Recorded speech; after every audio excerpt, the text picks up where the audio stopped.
kembali materi yang telah disampaikan oleh kelompok 3. Sebelumnya mohon maaf kepada teman-teman yang saya tunjuk. Baik, yang pertama, mereview materi Saudara Reksan, saya persilahkan kepada Sofa Marwah. Kepada Sofa, saya persilahkan. Baik.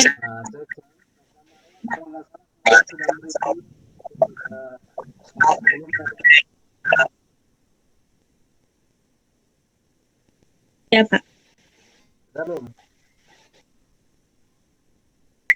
Udah, Bu. Udah, Pak. Oke, kalau sudah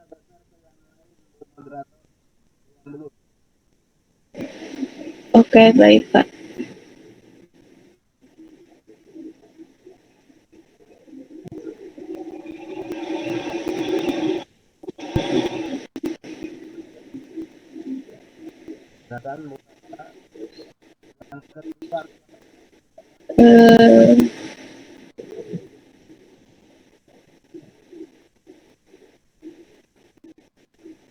hampir merem Pak besar.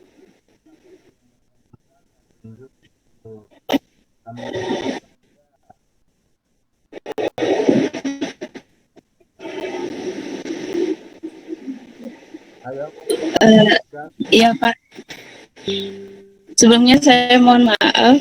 Baik, yang mereview materi Saudara Reksan, saya persilahkan kepada Ulia Konita. Kepadanya saya persilahkan. Oke. Kalau yang merasa tunjuk jawab saja, sampaikan saja.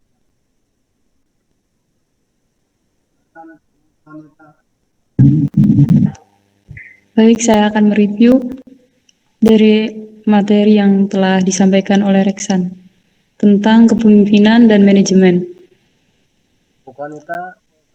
Nah, manajemen adalah tangga menuju kesuksesan, sementara kepemimpinan menentukan. Iya, Pak. Ini full face, Pak.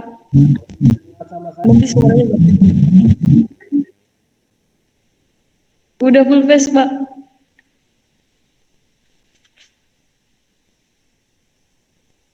Manajemen adalah tangga menuju kesuksesan, sementara kepemimpinan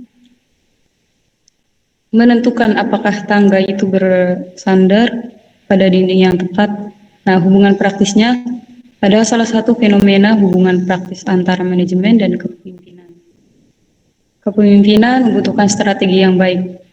Nah, semua ini berkaitan dengan kemampuan seorang pemimpin dalam mengambil tindakan di saat-saat sulit. Kepercayaan atau terhadap informasi yang berkembang di tingkat pengikut. Hal tersebut untuk menyaring informasi untuk kemudian dipahaminya dengan baik. Pemahaman yang baik akan informasi tersebut akan membantu pemimpin dan mengambil tindakan-tindakan yang dianggap perlu untuk kepentingan pencapaian tujuan organisasi. Baik, sekian review.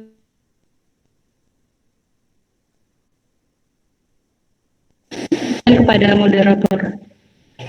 Baik, terima kasih kepada Saudari Ulia. Selanjutnya mengulas kembali materi yang disampaikan oleh Saudara Padi Putra Ginting kepada Sani, saya persilahkan. Baik, terima kasih. Di sini saya akan mereview materi yang sudah dipaparkan oleh Saudari Ridho tadi tentang fungsi pokok seorang pemimpin gitu. Tadi sudah dijelaskan bahwa ada 14 fungsi pokok seorang pemimpin. Yang pertama ada pengembalian keputusan dan realisasikan keputusan itu. Nah, di sini suatu pendekatan merupakan suatu pendekatan sistematis terhadap hakikat suatu masalah untuk menentukan dan mengambil tindakan menurut perhitungannya merupakan tindakan yang paling tepat gitu. Terus yang kedua ada pendelegasian wewenang dan pembagian kerja kepada anggota. Nah, di sini seorang pemimpin memilih orang lain sesuai dengan kapasitasnya untuk melaksanakan tugas dan memberikan keluasan kepada mereka untuk berimprovisasi dalam rangka mencapai tujuan organisasi. Yang ketiga, meningkatkan daya guna dan hasil guna semua unsur manajemen. Tugas ini menuntut kecerdasan seorang pemimpin dalam mengidentifikasi berbagai potensi baik hambatan maupun peluang. Yang keempat, memotivasi anggota agar bekerja efektif dan bersemangat.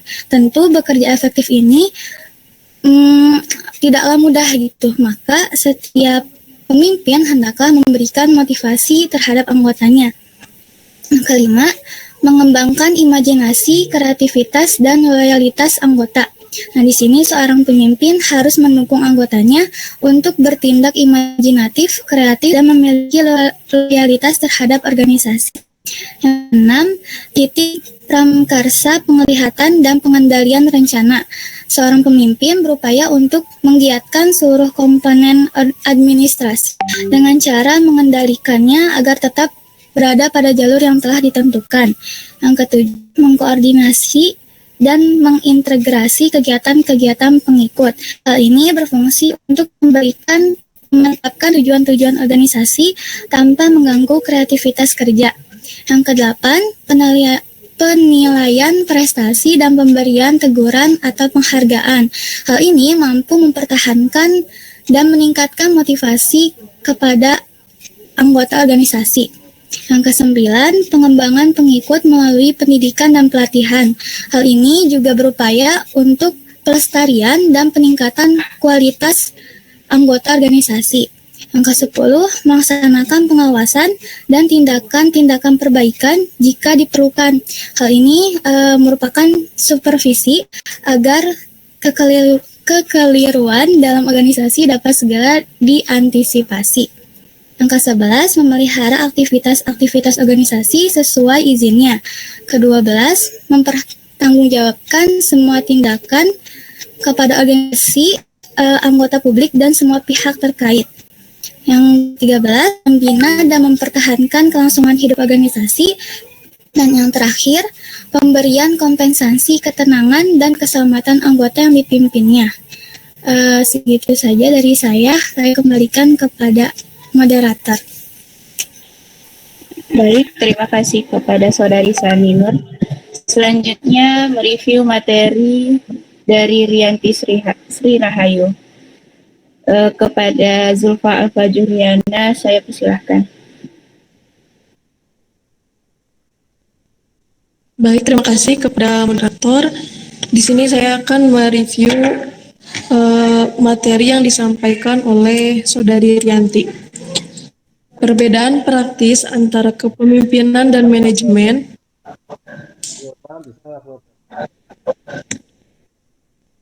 Kelihatan gitu bicaranya tuh kelihatan ya. Maksudnya ini di saya buat yang direkam. Nah, kebayang kalau seandainya yang berbicara hanya jika yang berbicara. Nah, ini silakan. Baik, Pak. Perbedaan praktis antara kepemimpinan dan manajemen. Kepemimpinan lebih mengandalkan pada kemampuan pemimpin untuk mampu mengerjakan hal-hal yang benar dan semestinya. Sementara manajemen adalah pekerjaan yang diatur dalam seperangkat aturan mendasar tentang melakukan sesuatu. Fungsi manajemen adalah serangkaian kegiatan yang dijalankan dalam manajemen berdasarkan fungsinya masing-masing dan mengikuti satu tahapan-tahapan tertentu dalam pelaksanaannya. Beberapa literatur mengemukakan pengertian yang berbeda namun memiliki esensi yang sama.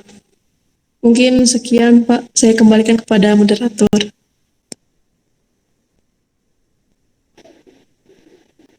Baik, terima kasih kepada Saudari Zulfa Al-Fajuriana. Alhamdulillahirrahmanirrahim, penyampaian materi dan sekaligus mereview materi dari kelompok 3 telah selesai. Mungkin cukup sekian dari saya. Mohon maaf apabila ada kesalahan. Kurang lebihnya saya kembalikan kepada Bapak Herman. Kepada Pak Herman dipersilahkan. Oke, baik. Terima kasih atas saya telah membawakan acara ini dengan baik dan lancar. Dan tentunya mungkin Mohon maaf Pak, mesti di-mute. Saya ucapkan terima kasih kepada Sabda Malia yang telah membawakan acara ini dengan penuh warna dan apa ya, Sabda sudah sahur ya. Oke, saya juga ucapkan terima kasih pada penyaji yang menyampaikan materinya dengan lugas. Ada sedikit kepada apa ya, review ini. Mohon maaf, dari langsung kameranya belum terlihat yang melakukan apa rekaman dan apa saja yang saksikan mengikutinya dilihatnya atau komentar ya background juga terlihat background jangan mungkin akan terlihat nanti saya pakai jangan duduk yang lamun yang pikirannya kosong kebetulan nggak ada kita terisi semua karena harus ngereview. Dan terima kasih kepada kelompok yang mempresentasikan yang telah mempresentasikan materinya dan selanjutnya saya persilakan kepada kelompok 4 untuk menyampaikan juga materinya dan saya minta kepada untuk menjadi moderator Bu Yayan Kristiani. Bu Yayan.